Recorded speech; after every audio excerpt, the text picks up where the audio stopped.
And on the controller side, right, this is important to note, guys, do not plug these in. If this kettle lead's plugged in, you must unplug this first, because that's 240 volts there, so just keep that in mind. Do not plug these in when this is all switched on. Unplug that first, okay, and plug that in last. So these here are your go to the antenna. Just remember, the green LED flashing means it's working okay. So safety first, guys, do not mess about with this.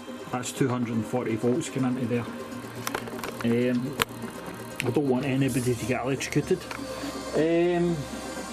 Although it's been done professionally by the manufacturer, it's still very close to those plugs, isn't it?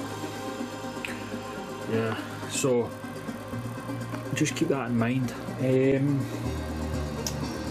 as you're doing a self-install. That's pretty much it, so that's where they go. As you can see, it says pedestal A and communication A. We've got your green light. A final note, do not unplug and plug these in when this is powered up. Power it up last after these are all securely attached.